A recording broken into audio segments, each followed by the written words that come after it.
ओम शांति। ओम शांति। आज की तारीख है 13 अगस्त 2021। साकार महावाक्य। बाबा कहते मीठे बच्चे, मन मना भव की ड्रिल सदा करते रहो। मन मना भव की ड्रिल सदा करते रहो। तो 21 जन्मों के लिए रुष्ट पुष्ट बन जाएंगे। रुष्ट पुष्ट माना निरोगी। रुष्ट पुष्ट बन जाएंगे। बाबा कहते मीठे बच्चे, मन मना भव की ड्रिल सदा करते रहो तो 21 जन्मों के लिए रुष्ट पुष्ट निरोगी बन जाएंगे। रुष्ट पुष्ट, हर कोई चाहता मैं क्या हूं? रुष्ट पुष्ट। क्या हूं? रुष्ट पुष्ट। तो ये ड्रिल करो और 21 जन्मों के लिए रुष्ट पुष्ट बन जाओ। ठीक। आज का प्रश्न, सतगुरु की कौन सी श्रीमत पालन करने में ही गुप्त मेहनत है? सतगुरु की कौन सी श्रीमत पालन करने में ही गुप्त मेहनत है? उत्तर, सतगुरु की श्रीमत है, मीठे बच्चे इस देह को भी भूलकर मुझे याद करो। सतगुरु की श्रीमत है, मीठे बच्चे इस देह को भी भूलकर मुझे याद करो। अपने को अकेली आत्मा समझो। अपने को अकेली आत्मा समझो। देही अभिमानी रहने का पुरुषार्थ करो। देही अभिमानी रहने का पुरुषार्थ करो। सबको यही पैगाम दो कि अशरीरी बनो। सबको यही पैगाम दो कि अशरीरी बनो। देह सहित देह के सब धर्मों को भूलो तो तुम पावन बन जाएंगे। देह सहित देह के सब धर्मों को भूलो तो तुम पावन बन जाएंगे। इस श्रीमत को पालन करने में बच्चों को गुप्त मेहनत करनी पड़ती है। तकदीरवान बच्चे ही ये गुप्त मेहनत कर सकते हैं।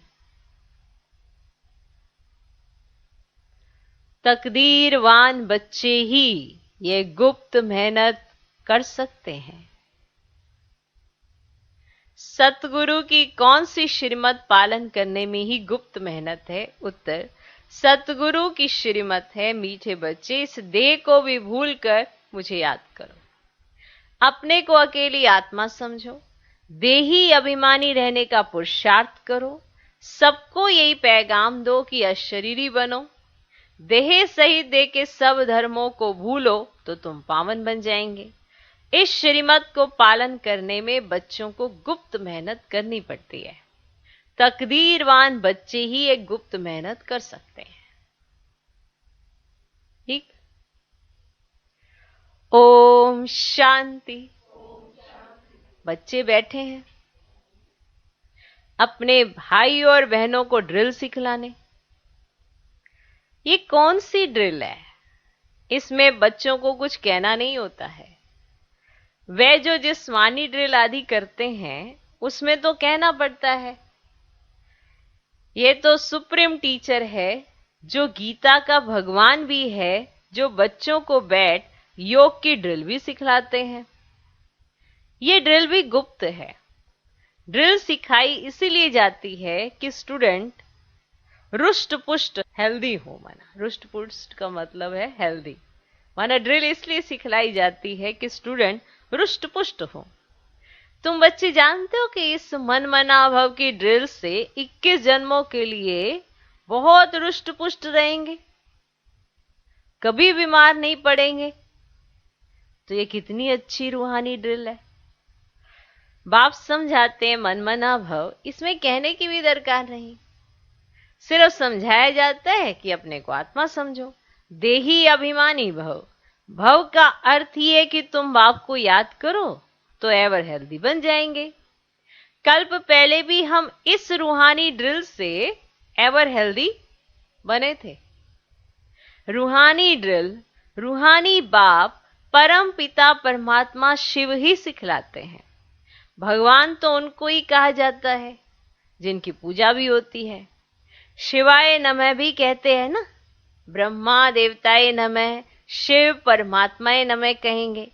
ये ड्रिल कोई जिस्मानी मनुष्य नहीं सिखलाते हैं। ऐसे नहीं कि तुमको ये ड्रिल ब्रह्मा ने सिखलाई है, नहीं, भल ब्रह्मा कुमार कुमारियां कहलाते हो, परंतु चिट्ठी पर भी लिखते हो ना, शिव बाबा केयर ऑफ ब्रह्मा, वह तो गुप्त हो गया। अब चिट्ठी आती तो ऐसे लिखते ना, शिव बाबा केयर ऑफ ब्रह्मा बाबा, वह तो गुप्त हो गया। लेकिन मनुष्यों को कैसे पता पड़े? ब्रह्मा तो प्रजापिता है, तो सारी दुनिया उनके बच्चे हैं। प्रजापिता है ना, क्या है? प्रजापिता है ना। ड्रिल सिखलाने वाला तो निराकार बाप है, वह गुप्त है। क्या है? गुप्त। क्या है? गुप्त। गुप्त होने के कारण मनुष्यों को समझने में भी डिफिकल्टी होती है। ब्रह्मा को तो भगवान नहीं कहा जाता, यहां नाम ही दिखाते हैं ब्रह्मा कुमार कुमारियां, अर्थात ब्रह्मा की संतान। जब कोई आता है तो उनको समझाना है कि ये नई दुनिया रचने वाला ब्रह्मा नहीं है, लेकिन निराकार बाप है, जो ब्रह्मा द्वारा रचना रचते हैं। पालौकिक परम पिता परमात्मा ब्रह्मा द्वारा रचते हैं, गोया सुप्रीम सोल की रचना हुई। तुम पत्र के ऊपर लिखते हो शिव बाबा केयर ऑफ ब्रह्मा, लिखते हो ना, तो यह भी याद करने की युक्ति है। क्या है? युक्ति। क्या है ये? युक्ति याद करने की। शिव बाबा सिखलाते हैं ब्रह्मा द्वारा, बस सिर्फ कहते हैं मन मना भव, और कोई तकलीफ नहीं दी जाती। सिर्फ कहा जाता है कि तुम अपनी उन्नति चाहते हो, और सचखंड का मालिक बनना चाहते हो, तो सचखंड स्थापन करने वाला तो एक ही सत्य बाप है, उसे याद करो। बेहद का बाप ही आकर बच्चों को कहते हैं कि मुझे याद करो तो पापों से मुक्त होंगे। कृष्ण को पतित पावन नहीं कहा जा सकता सिवाय परमपिता परमात्मा के, और कोई नाम नहीं लेंगे। गॉड फादर ही कहेंगे ना, सब उनको फादर कहते हैं, फिर उनको सर्वव्यापी कैसे कह सकते? कहते हैं वे आते हैं लिबरेट करने के लिए। ये मनुष्य नहीं जानते, ये मनुष्य नहीं जानते, तो कल्प की आयु ही उल्टी लिख दी है। अब बच्चों को ये ड्रिल करनी है। ज्ञान तो मिला हुआ है, जब बैठते हो तो अपने को देही समझकर बाप को याद करो, तो विक्रम विनाश होंगे। देही माना आत्मा, देहे से न्यारी देही आत्मा, वो समझकर बाबा को याद करो तो विक्रम विनाश होंगे। टीचर सामने बैठता है गद्दी पर तो शोभता है।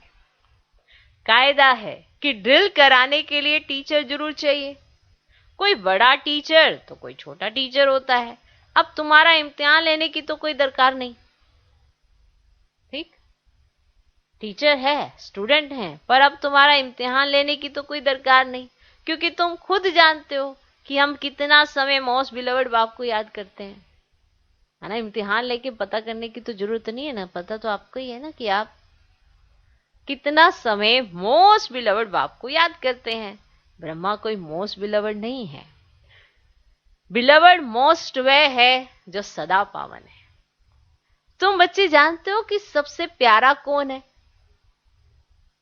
मनुष्य परमात्मा को याद करते हैं, हे दुख हरता सुख करता, उसको लिबरेटर भी कहते हैं, अर्थात दुखों से मुक्त करने वाला। तो बच्चों को अपना पुरुषार्थ करना है।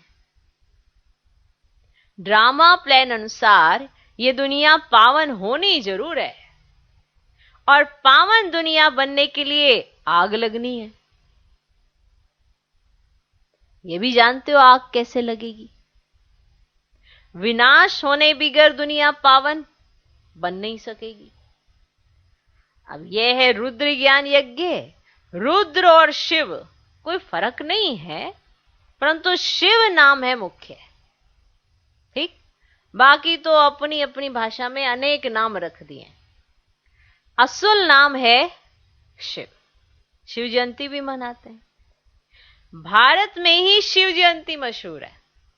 बेहद के बाप की शिव जयंती है तो आते भी जरूर होंगे। शिव बाबा का नाम बाला है। अब ब्रह्मा द्वारा स्वर्ग की स्थापना कराने वाला है, तो उस ऊंचते ऊंच बाप को याद करना पड़े। समझ में आया? ब्रह्मा ऊंचते ऊंच नहीं है, वास्तव में ब्रह्मा ऊंचते ऊंच बनते हैं, फिर नीचे भी उतरते हैं। तुम बीके भी नीचे थे, अब ऊंच बन रहे हो। एकदम ऊंच बाप के घर चले जाएंगे। तुम इस समय त्रिकालदर्शी बन रहे हो, माना तीनों कालों को जानते हो ना। तुम खुद जानते हो कि हम ही स्वदर्शन चक्रधारी थे, है ना? और है क्या? हम ब्रह्मांड और सृष्टि के आदि मध्यांत को जानने वाले हैं। ब्रह्मांड अर्थात ऊंच, है ना? कैसे पढ़ाया जा रहा है। अब ब्रह्मांड अर्थात ऊंच, जहां सभी आत्माएं निवास करती हैं। अब दुनिया में कोई और नहीं जो ये समझाए कि मूल वतन में आत्माएं रहती हैं। अब विश्व और ब्रह्मांड अलग अलग है। ब्रह्मांड अलग है, विश्व अलग है। आत्माएं रहती है निर्वाण धाम में। दिख रहा है कि नहीं? कुछ दिख रहा है ना? आत्माएं रहती है निर्वाण धाम में, जिसको शांति धाम कहा जाता है। वह सबको प्यारा लगता है। उसका असली नाम निर्वाण धाम व शांति धाम है। अब आत्मा का स्वरूप है शांत। एक शांति धाम, फिर है मूवी धाम, और यह है टॉकी धाम। यहां बड़ी टॉक करते हैं। एक है शांति धाम, फिर है मूवी धाम, और फिर है टॉकी धाम। मूवी धाम में जास्ती रहने का नहीं है। शांति धाम में तो बहुतों को रहना होता है और कोई स्थान नहीं है। आत्मा जब बाप को और घर को याद करती है तो ऊपर में याद करती है। बीच के धाम का तो तुम्हारे सिवाय और कोई को पता ही नहीं है, कोई जानते ही नहीं कि बीच का भी कोई धाम है। मनुष्य को तो इतना ज्ञान है नहीं। सिर्फ कहते हैं ब्रह्मा विष्णु शंकर सूक्ष्म वतन में रहते हैं, बाकी उन्हों के ऑक्यूपेशन का पता नहीं है। 84 जन्म लेते हैं, ब्रह्मा सो विष्णु, विष्णु सो ब्रह्मा। अब यह है लीप युग। ये थोड़े समय का है, जैसे पुरुषोत्तम मास कहा जाता है ना। ये तुम्हारा हीरे जैसा उत्तम बनने का ऊंच जन्म है। अब शूद्र से ब्राह्मण बनना सबसे उत्तम है। ब्राह्मण बनते हो तो दादे का वर्षा लेने के हकदार बनते हो। अब बाप बच्चों को कहते हैं, बच्चे सदैव मन मना भव। क्या कहते हैं? सदैव मन मना भव। बाप का मैसेज सबको देते रहो। बाप को कहा ही जाता है मैसेंजर, और कोई भी मैसेंजर अथवा पैगंबर नहीं है। वे तो आकर अपना धर्म स्थापन करते हैं। पैगंबर सिर्फ एक ही है, वही आकर तुमको पवित्र बनने का पैगाम देते हैं। वे आते ही है ना धर्म स्थापन करने। वे कोई वापस ले जाने वाले गाइड नहीं है।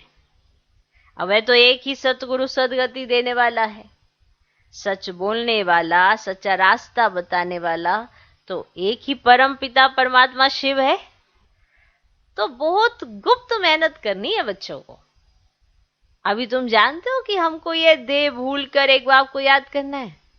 जानते हो ये बात? शरीर छूटा तो सारी दुनिया छूट जाती है, पता है? शरीर छूटा तो सारी दुनिया छूट जाती है, आत्मा अकेली बन जाती है। अभी कहते इसके साथ नहीं रहना, उसके साथ ही नहीं रहना, फिर रह ही जाती अकेली। इसके साथ नहीं बनती, उसके साथ नहीं बनती, तो बनती किसके साथ है?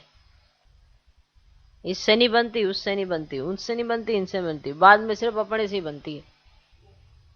जब शरीर छूटा तो अकेली रह जाती है आत्मा। क्या रह जाती है? अकेली। तो बाप कहते हैं देही अभिमानी बनो। क्या बनो? देही अभिमानी बनो, तो फिर कोई भी मित्र संबंधी याद नहीं पड़ेंगे।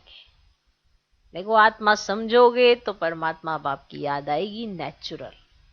आत्मा नहीं समझोगे तो बुद्धि मित्र संबंधियों में बहुत जाएगी, नेचुरल नहीं, ऑटोमेटिकली ही जाएगी। देह समझोगे तो देह से जुड़ी हुई चीजें ऑटोमेटिकली याद आएंगी। देह से न्यारी आत्मा समझोगे तो परमात्मा याद आएगा, आत्मा के गुण, आत्मा की शक्तियां, आत्मा का कर्तव्य, सब कुछ जागृत हो जाएगा। पर अगर देह समझा तो मित्र संबंधियों की तरफ बुद्धि जाएगी।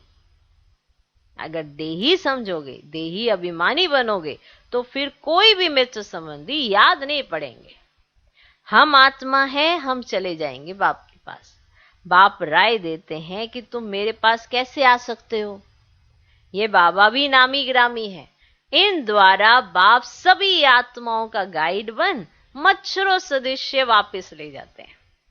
अब ये यथार्थ ज्ञान सिर्फ तुम बच्चों की बुद्धि में है। तुमको पांडव सेना भी कहते हैं। पांडवपति स्वयं साक्षात परम पिता परमात्मा है, जो तुम बच्चों को ड्रिल सिखला रहे हैं। तो ड्रिल सीखनी है, ड्रिल सीखने से हष्ट पुष्ट हो जाओगे। क्या हो जाओगे? हष्ट पुष्ट। तो ड्रिल आपको सिखला रहे हैं, हूबहू कल्प पहले मुआफिक। जब विनाश होगा तो सब आत्माएं शरीर छोड़ चली जाएंगी। सत्युग में जब थोड़ी आत्माएं हैं तो एक राज्य है, अभी अनेक है, फिर जरूर एक होगा। इस ज्ञान सारा दिन बुद्धि में सिमरन करना है। बच्चों को प्रदर्शनी पर भी समझाया है। जब न्यू दिल्ली थी तो नया भारत था, एक ही आदि सनातन देवी देवता धर्म था। आदि सनातन कोई हिंदू धर्म नहीं था। हम ब्राह्मण सो देवता बनते हैं, ये और धर्म वाले मानेंगे नहीं। अब जो पहले आते हैं ना, वही 84 जन्म लेते हैं। ये है बिल्कुल सहज समझने की बातें। देखो, आपको कोई बात बड़ी सहज समझ में आ रही है, दूसरे को बड़ी डिफिकल्ट समझ में आ रही है, कुछ तो गड़बड़ है। समझाई एक समान जा रही है पर समझ नहीं आ रही है। एक को बड़ी सहज समझ में आ गई, फर्क तो है। अब जिसने 84 जन्म लिए हैं उसे 84 का चक्र बहुत आसानी से समझ आ गया। अब जिसने लिए ही 60 जन्म है, उसे कैसे समझ आएगा? नहीं आएगा, उसे बड़ा डिफिकल्ट लगेगा। उसको लगेगा नहीं, ऊपर ही रहना चाहिए, नीचे क्यों उतरे। ठीक है ना? उसकी बुद्धि में जाने में भी डिफिकल्टी होगी, क्योंकि उसने वो टेस्ट ही नहीं किया। तो उस टेस्ट की वजह से आप उसे लाख समझाने की कोशिश करेंगे, उसको मूल वतन में शांति ही चाहिए, बस रहना है उसको। ऐसे कई होते हैं, ऐसे आते हैं तो कहते हैं क्यों आना नीचे, आना नहीं चाहिए नीचे, ये क्या लगा रखा है, आना जाना बंद करो ये सारा हिसाब किताब। ऊपर भगवान के साथ रहेंगे, ये ज्यादा मजेदार है। मतलब व्यक्ति यही सोचता है कि ऊपर भगवान के साथ रहेंगे, ये ज्यादा मजेदार है। अरे वहां पे तो ना तो कोई संकल्प है, ना ये एहसास है कि आप ऊपर बैठे हैं, ना तो वहां शरीर है। तो जब शरीर नहीं, मन बुद्धि नहीं, तो आपका चिंतन कहां से चलेगा कि आप कहां बैठे हैं। अब ये सब चीजें सहज किसको समझ में आएंगी? 84 जन्म वाले को बड़े आसानी से उसे एक्सेप्ट हो जाएंगे। अब इसी तरह से जब हमारे सिर से विकर्मों का बोझा उतरेगा तो हमें जो भगवान कहता है ना, वो सहज एडॉप्ट होने लगेगा। वरना उससे पहले क्या क्यों उठेगा, नहीं ऐसा क्यों, ऐसा किस लिए। वो प्रश्न भी ऐसे उठाएंगे, आप कहेंगे इसका उत्तर क्या दें, मुझे क्यों समझ आया हुआ है। अगर कहीं प्रश्न उठाते हैं ना, तो कई बार ऐसा लगता है कि अरे ये प्रश्न उठने जैसा है भी कि नहीं, क्योंकि इसका उत्तर तो मेरी बुद्धि में स्पष्ट है, पर इसको कैसे व्याख्यान करें, क्योंकि वो आत्मा तो आई द्वापर वाली है सामने। तो बताओ, ऐसा तो नहीं कि सतयुग में आपने जाना और आपके सामने कोई द्वापर वाली आत्मा नहीं आएगी और आप तो मिलोगे ही उनसे जो सतयुगी आत्माएं होंगी, ऐसा कैसे। जब इतनी सारी आत्माएं हैं तो सभी मिलते हैं। अब क्रिश्चियंस तो बाद में ही आए हैं, फिर भी मिल रहे हैं ना आपसे। क्यों? कई ऐसे कहते हैं कि हम सत्युग में आने वाले हैं तो हमारे से तो वो 9 लाख आत्माएं, उन्हीं के साथ हमारा संपर्क होगा, बाकी तो इंगू पिंगू चिंगू कहाँ से हमको मिले उनसे। तो फिर ये जो क्रिश्चियन धर्म की आत्माएं हैं जो बाद में आती हैं, उनका संपर्क कैसे हो जाता है? वो भी तो संपर्क में आती है ना कहीं थी, वो कन्वर्ट हो गई होंगी तो तुम भी कन्वर्ट करके दिखाओ उन्हें, पर नहीं होती है ना, वो अपने धर्म में पक्की होती है क्योंकि वो उसी धर्म की आत्मा है। तो ओवरऑल हमें हर चीजों का ज्ञान है, नॉलेज है, समझ है। अब ये स्वीकार भी तभी होती है जब हमने वो पाठ बजाया हो। पाठ नहीं बजाया तो स्वीकार भी नहीं होगी। इसीलिए कोई बात किसी को बड़ी सहज समझ में आ जाती है और किसी को डिफिकल्ट लगती है। और ब्राह्मण आत्माओं को अगर बाप की बात भी बड़ी मुश्किल से समझ में आती है तो समझ लेना चाहिए कि मेरा पाठ जो है थोड़ा पीछे का है, क्योंकि मेरे सिर पर बोझा बड़ा है जिससे मुझे जल्दी से कैच ही नहीं होता भगवान कह क्या रहा है। हाँ, क्या हुआ? विचित्र सी बात सुन ली आपने, बड़ी डिफिकल्ट बात है। कईयों को तो बेचारों को खान पान की समस्या चली आती है, वो छोड़ ही नहीं पाते हैं। वो कहते ऐसा कैसे, हम तो खाएंगे। तो खाओ, किसने रोका है? तुम दूर जाएंगे, क्योंकि जिसके साथ आपको रहना है उसने जो स्वीकार करना है वो आपको स्वीकार होना, सहज होना चाहिए ना, तभी तो सम्मान बनेंगे। ऐसे कैसे कि आप सम्मान भी बनना चाहते हैं और उसके जैसा सोचना भी नहीं चाहते, उसके जैसा बोल भी नहीं धारण करना चाहते, उसके कर्म सिखाए को आप फॉलो भी नहीं करना चाहते, तो फिर उसके समान कैसे बनेंगे? विचित्र बात है, बड़ी समझने की बातें हैं। समझ सबके पास पर्याप्त होती है, बस वो समझ का सदुपयोग करता है दुरुपयोग करता है, ये उसकी अपनी चॉइस होती है। सबके पास होती है। पीछे भी बताया था, एक बुद्धि मिली है सत्कर्म करने के लिए, एक उसी बुद्धि का उपयोग दुष्कर्म करने में लगा रहे हो, तो ये बुद्धि यूज तो हो ही रही है ना। अब आप नहीं लगा रहे यूज। अब एक चोर जो है चोरी के लिए कितनी टेक्निक्स अपनाता है, कितनी युक्तियां रचता है, टिंग टोंग उसके दिमाग में कितनी बत्तियां जलती होंगी। ये कर लेंगे, ये उठा लेंगे, ये कर लेंगे, ये निकालेंगे, वो करेंगे। अब वो करना चोरी चाहता है, पर युक्तियां लगाने के लिए मेहनत भी तो कर ही रहा होगा। कहीं से गाड़ी उठाएगा, कहीं से हथौड़ा, कहीं से छैनी वो उठाएगा, और कहीं गाड़ी उठा के उसका नेम प्लेट ही उसका फोल्ड कर देगा। कर रहे हैं ना इतना सारे काम, कि उसका दिमाग चल रहा है कि लोग किस तरह से सोचते हैं। तो अगर इतना दिमाग वो सही काम में लगा ले तो, दिमाग उसके पास भी है, दिमाग उसके पास भी है, पर चॉइस उसकी है कि उसने कहाँ यूज करना है। इसी तरह से बुद्धि सबको इक्वल मिली होती है, फर्क बस इतना है इस्तेमाल कहाँ करना है, व्यर्थ में या समर्थ में। ये चॉइस हर एक के अपने अपनी होती है, जिसके आधार पर ही कर्मों की थ्योरी बनती है। तो ये ज्ञान सारा दिन बुद्धि में सिमरन करना है। बच्चों को प्रदर्शनी पर भी समझाना है। जब न्यू दिल्ली थी तो नया भारत था, एक ही आदि सनातन देवी देवता धर्म था। आदि सनातन को हिंदू धर्म नहीं था। हम ब्राह्मण सो देवता बनते हैं, ये और धर्म वाले मानेंगे नहीं। जो पहले आते हैं वही 84 जन्म लेते हैं। ये है बिल्कुल सहज समझने की बातें। अब तो बच्चों की बुद्धि में है कि अब नाटक पूरा होता है, सभी एक्टर्स आ गए हैं, 84 जन्म पूरे किए, अब फिर घर चलना है, क्योंकि बहुत थक गए हो ना। भक्ति मार्ग है ही थकने का मार्ग। बाप कहते हैं अब मेरे को याद करो, औरों को भी पैगाम दो कि दे सही दे के सब धर्म छोड़ अपने को आत्मा समझ बाप को याद करो। अशरीरी बनो तो पावन बन जाएंगे, क्योंकि अब वापस घर चलना है, मौत सामने खड़ा है। यहां भी बच्चे बाप के पास सम्मुख रिफ्रेश होने आते हैं। बाप सम्मुख बच्चों को समझाते हैं कि बच्चे दे अभिमान छोड़ मामेकम याद करो। दे अभिमान छोड़ो और मामेकम याद करो। ये पुरानी दुनिया अब खत्म होनी है। तुम एक बाप को याद कर पवित्र बनेंगे तो पवित्र दुनिया के मालिक बनेंगे। अगर मेहनत नहीं करेंगे तो फल भी नहीं मिलेगा। सुन रहे हो? फिर सजा खानी पड़ेगी। बाप कहते हैं कि अपनी कमाई जमा करते रहो और दूसरों को भी निमंत्रण दो, बाप का रास्ता भी बताओ। तुम बच्चों को भी कल्याणकारी बनना है, अपने मित्र संबंधियों का भी कल्याण करना है। यहां तुमको देही अभिमानी बनाया जाता है, महामंत्र देते हैं। प्राचीन योग बाप ने ही आकर सिखाया है, जिसके लिए ही गाया जाता है योग अग्नि से पाप दग्ध हो जाएंगे। कल पहले भी यही इशारा मिला था। बाप इशारा देते हैं कि अपने को आत्मा समझ मुझे याद करो, रहो भल अपने ग्रस्त व्यवहार में।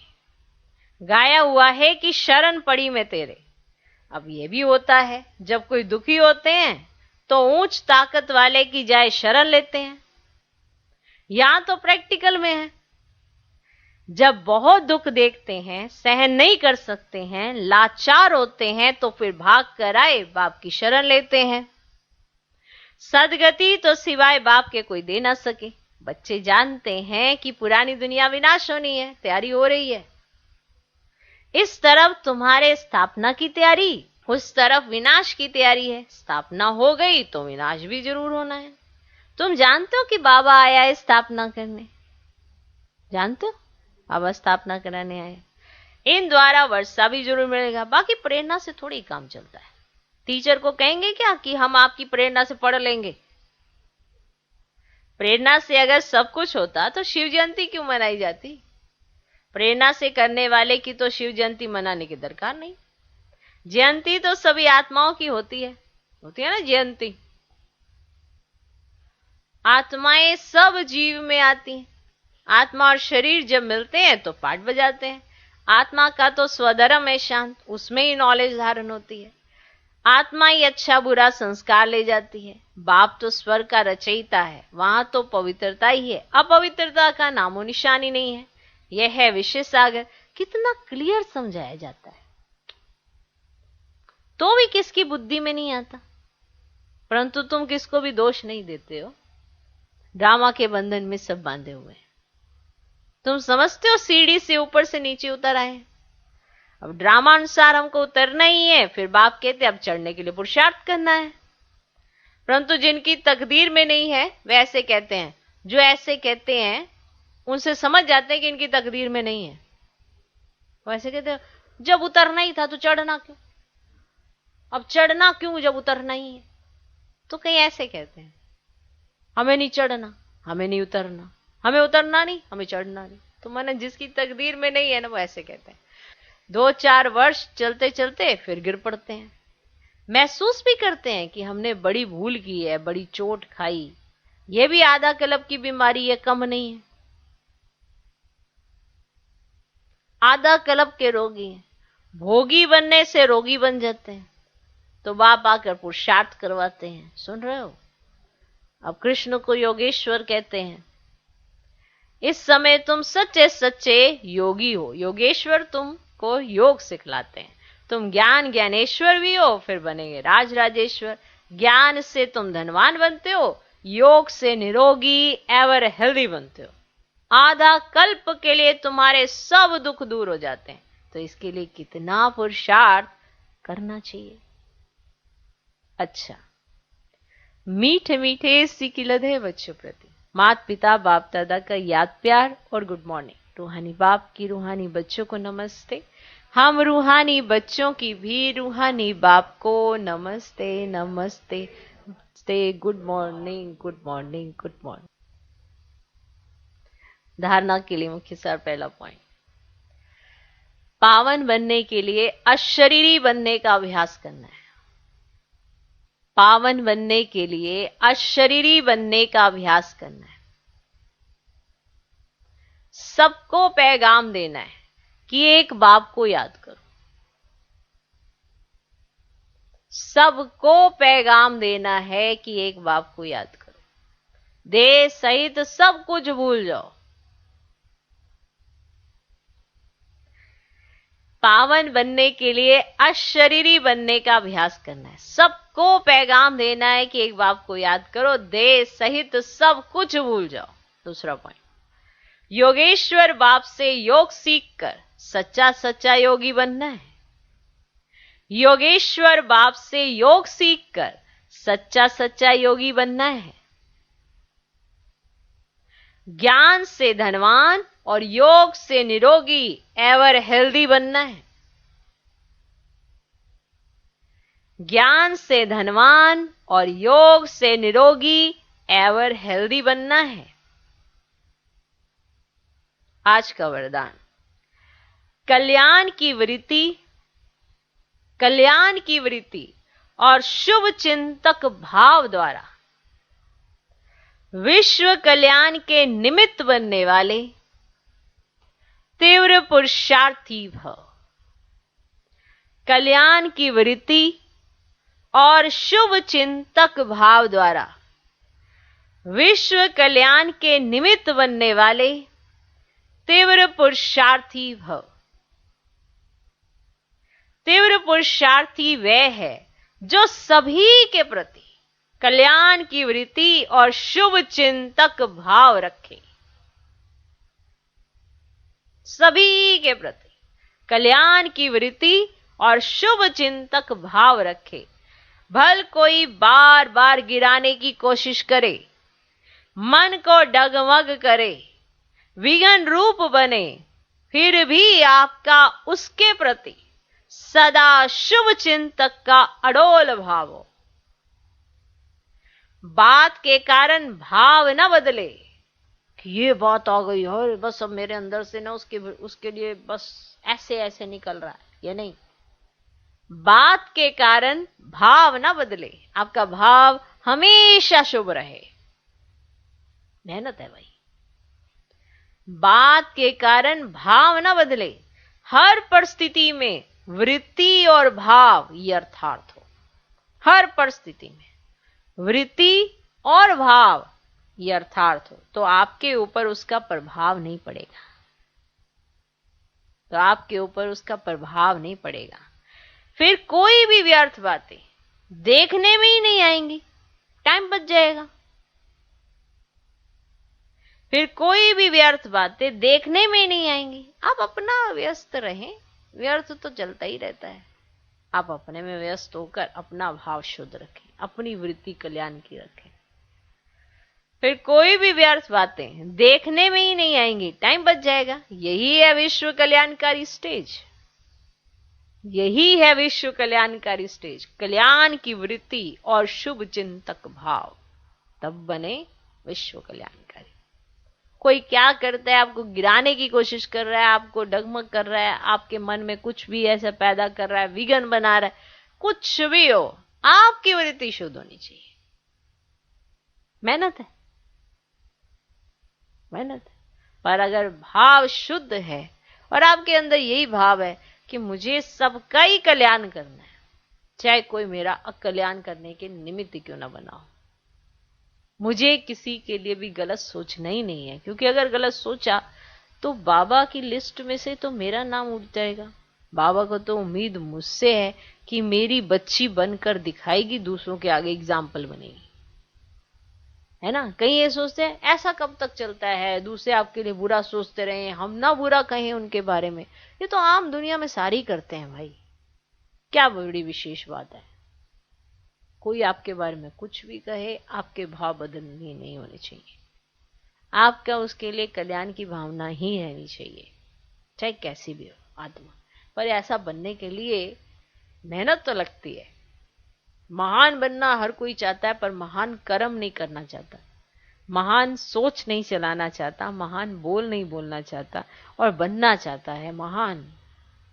तो महान बनने के लिए सेक्रीफाइस तो इन सब देह और ये सारी चीजों से करना ही पड़ता है ना, कि उसे मैंपन मिटाना पड़ता है। मेरे साथ, मेरे लिए, मेरा, ये वो, अपने लिए सोचे कम, दूसरों के लिए सोचे ज्यादा, तो वो जाके महान बनता है। जहां हर जगह मैंपन होगा तो वो कहां महान बन जाएगा। विचार करना। आज का स्लोगन, संतुष्टता जीवन का श्रृंगार है, इसलिए संतुष्ट मनी बन, संतुष्ट रहो और सर्व को संतुष्ट करो।